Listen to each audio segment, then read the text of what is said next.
Actes des Apôtres chapitre 17 verset 16. Comme Paul les attendait à Athènes, il sentait au-dedans de lui, son esprit s'irritait à la vue de cette ville pleine d'idoles.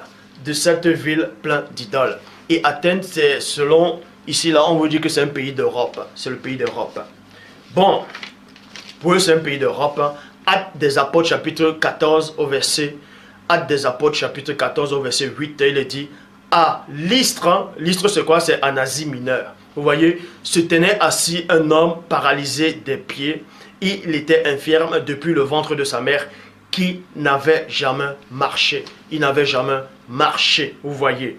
Bon, là, après que Paul a fait un miracle dans cette ville-là, dans le verset 11, Bible second 21, il est dit, à la vue de ce que Paul avait fait, la foule se mit à dire tout haut en lycaonienne, en langue lycaonienne, les dieux sont descendus vers nous sous une forme humaine. En fait, c'est à cette époque-là, c'est par rapport quand les dieux descendaient sur terre, ils couchaient avec les femmes. C'est à ce moment où la notion de la théophanie est apparue. La théophanie. Et tous ceux-là qui se disent noirs, ils se disent pasteurs, ils sont autoproclamés pasteurs, apôtres ou bien peu importe les faux titres là. Ils disent que ouais, Christ, c'était la théophanie. Dieu, l'ange de l'éternel, c'est une théophanie de Dieu. La théophanie, la Christophanie, n'importe quoi. Donc, Paul a fait un miracle, il était avec son compagnon de service. Et les gens de la ville ont vu cela, ils ont dit, ah, les dieux sur forme humaine. Parce que cette croyance a toujours existé. Cette croyance-là fait référence à Genèse 6.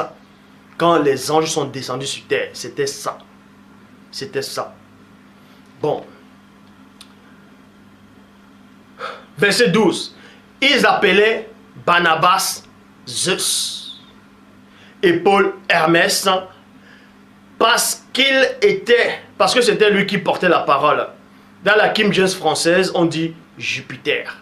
Jupiter, en fait, c'est toujours Zeus, mais chez les Romains, on disait Jupiter. Et Zeus, c'était dans la Grèce antique. Et Mercure, c'était toujours dans la Rome.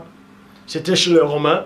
Et toujours le même Mercure, en Grèce, c'était Hermès. Hermès, c'était celui qui avait, comment on le représentait, c'était le messager des dieux.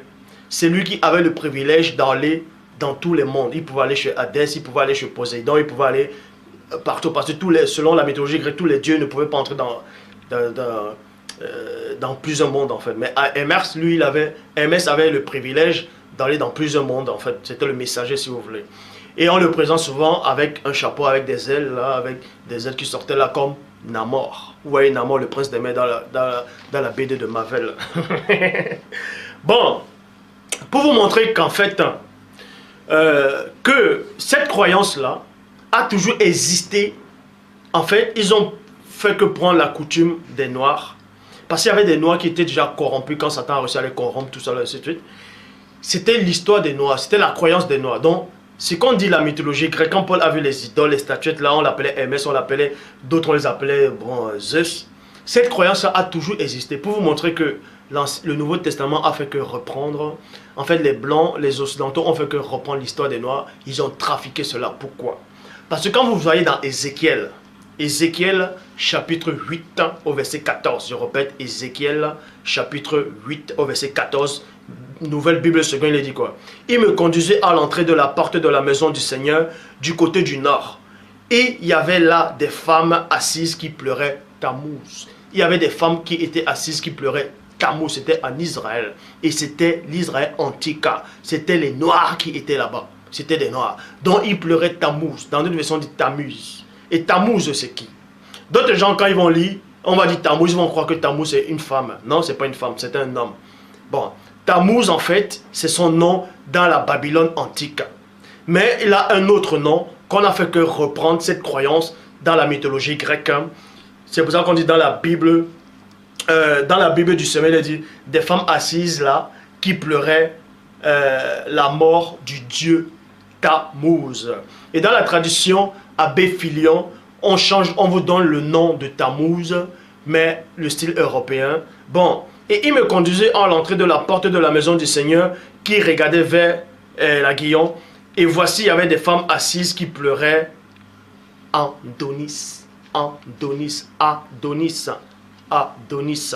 Vous voyez, donc Adonis et Tammuz, c'est une seule et même personne.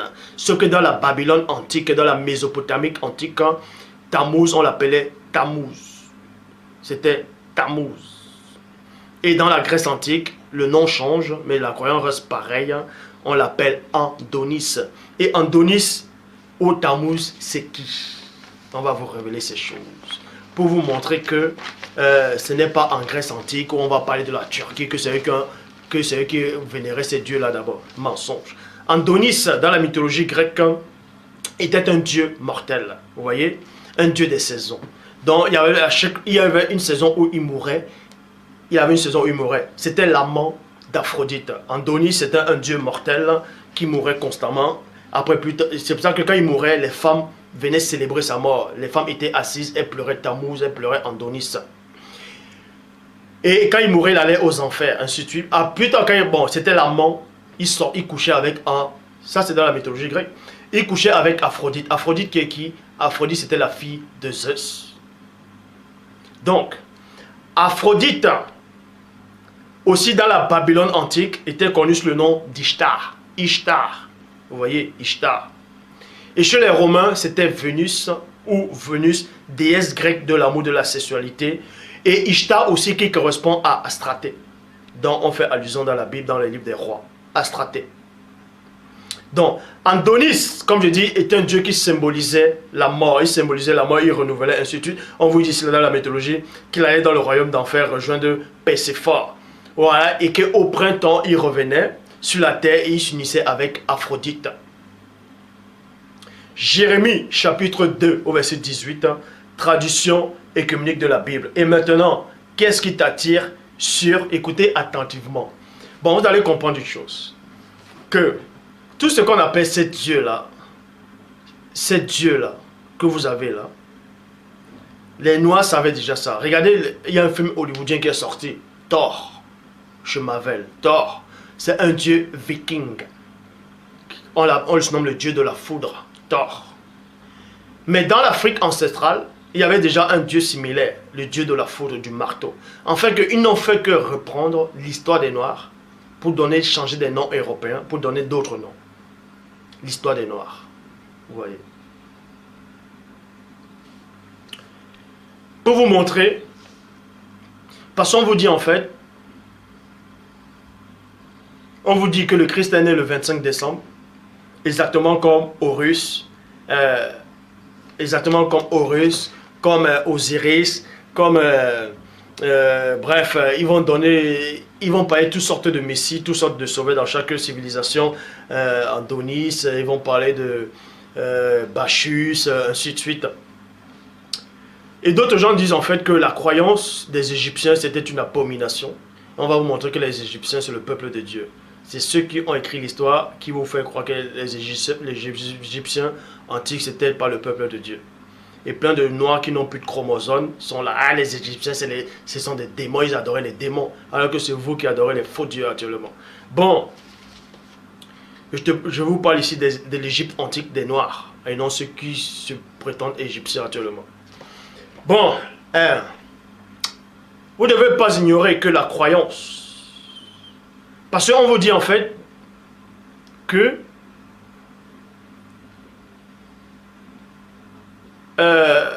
le christianisme a été copié, que en fait le JC actuel a été repris, c'est-à-dire on a copié l'histoire d'Osiris, d'Horus, pour créer le christianisme de toutes pièces. Et je vous dis que c'est vrai. Je parle bien de ce Christ que vous connaissez actuellement. Mais le vrai Christ, je le répète et je le dis encore, le vrai Christ est arrivé avant les Osiris, avant tout ça, là, avant Horus. Le vrai Christ ancestral est arrivé avant la religion, avant toutes vos fausses religions. Puisque quand les Occidentaux sont arrivés avec la Bible en Afrique, ils ont vu que les Noirs connaissaient déjà le Christ, alors qu'ils n'avaient pas les Bibles là. Bon. Mais le Christ actuel qu'on vous présente, ce JC-là, aux yeux bleus, lui est arrivé après Horus. C'est pour ça qu'on a calqué l'histoire d'Horus, ainsi de suite, sur ce JC-là. On a calculé l'histoire de ce JC-là sur Horus. Tandis que l'histoire du vrai Christ noir, les autres peuples ont repris ça, ils ont dit que c'était Osiris, c'était Horus, ainsi de suite. C'est pour ça que plein de noirs aussi qui ne savent pas vont refuser le Christ. Hein. Ils disent qu'on retourne à les cultes ancestrales, c'est-à-dire Horus, Osiris. Non, qu'on ne vous mente pas, le vrai Christ est arrivé avant Osiris, avant Horus, tout ça là. Mais le faux Christ est arrivé après Horus, Osiris. Le faux Christ qu'on vous présente là, le blanc là. Lui, il est arrivé après, mais le vrai Christ noir est arrivé avant. Et on va vous démontrer même avec la Bible. Jérémie chapitre 12. Non, Jérémie chapitre 2 au verset 18. Traduction œcuménique de la Bible.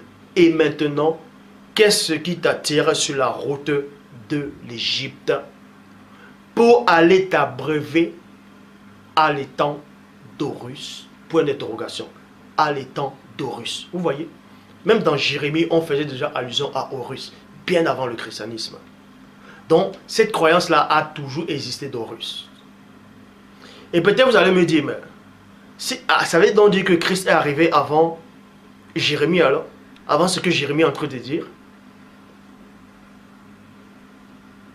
Alors que les prophètes qui étaient avec autant de Jérémie, c'est-à-dire avant et après Jérémie, ont prophétisé que Christ allait arriver. Mais que ça ne coïncide plus. Non, c'est parce qu'ils ont changé l'histoire. Ils ont changé des dates pour vous embrouiller. Ils ont changé des dates pour vous embrouiller. Ça ne veut pas forcément dire que quand vous lisez Matthieu, il y a Marc, il y a Luc, il y a Jean, que forcément, soit disant que c'est Matthieu qui a écrit, que le premier évangile c'est Matthieu, et ensuite le deuxième c'est Marc. Non. C'est eux qui ont mis ça ainsi. Ésaïe le prophète. Regardez, quand vous voyez les livres des rois, le livre des rois est arrivé avant Ésaïe. En tout cas, quand vous lisez dans la Bible, et on parle d'abord des rois, et ensuite on parle d'Ésaïe après. Le livre des rois apparaît avant, et le livre d'Ésaïe apparaît plus tard. Vous allez me dire, donc, le plus ancien c'est d'abord le livre des rois, et ensuite c'est Ésaïe après. Non. Puisque Ésaïe, je dis bien, lisez bien l'Ancien Testament. Vous allez voir que Ésaïe a toujours existé. Quand il dit Ésaïe a toujours existé, quand Ésaïe, c'est une prophétie que Ésaïe donne, c'est venu dans les livres des rois aussi. C'est à cette période-là, on parlait déjà de ça. Bref, c'est pour vous montrer que la chronologie, elle est fausse. Elle est complètement fausse. On met Genèse, on met les ordres, on met tac, tac, tac, tac, tac, Lévitique, ainsi de suite, pour vous dire que non, c'est pas ordre, c'est pas ordre. Ésaïe, on met, c'est pas ordre, mensonge. C'est le mensonge. Donc, vous montre ici dans Jérémie, chapitre 2, au verset 18, dans la tradition œcuménique de la Bible. Qu'est-ce qui t'attire sur la route de l'Égypte pour aller t'abreuver à l'étang d'Horus? Donc, même Jérémie parlait déjà d'Horus. Jérémie parlait d'Horus. On faisait déjà allusion à Horus. Et on sait que les Égyptiens sont arrivés bien avant Jérémie. Les Égyptiens, on fait allusion des Égyptiens. On va parler de ça. On fait allusion aux Égyptiens depuis la Genèse. Depuis la Genèse, on fait allusion aux Égyptiens. Donc la croyance d'Horus existe déjà depuis. Bien avant bien avant la Torah. La croyance d'Horus existait déjà. La croyance des dieux égyptiens existait déjà bien avant la Torah, bien avant le christianisme. Donc pour vous montrer que les religions du christianisme et tout ça là, toutes les fausses religions qui arrivent actuellement, ont fait que recopier. Ils ont modifié. Or, la vraie histoire des Noirs a été cachée. Ceux qui vous ont imprimé les Bibles actuellement, ceux qui vous ont apporté l'histoire, c'est qui? C'est les Occidentaux. Ils ont changé des dates. Le vrai Christ de l'Afrique ancestrale est venu bien avant les Osiris, est venu bien avant tout ça. On n'a fait que reprendre à chaque civilisation, dans chaque peuple, on n'a fait que reprendre l'histoire du Christ. Hein. On a donné les noms, changé des noms, ainsi de suite. Hein. Et ce Christ était noir. Il n'était pas blanc. Il n'était pas basané. Il n'était pas métis. Il n'était pas ce faux juif qu'on vous présente. Mensonge. Ah, j'ai vu Jésus, il était basané. N'importe quoi.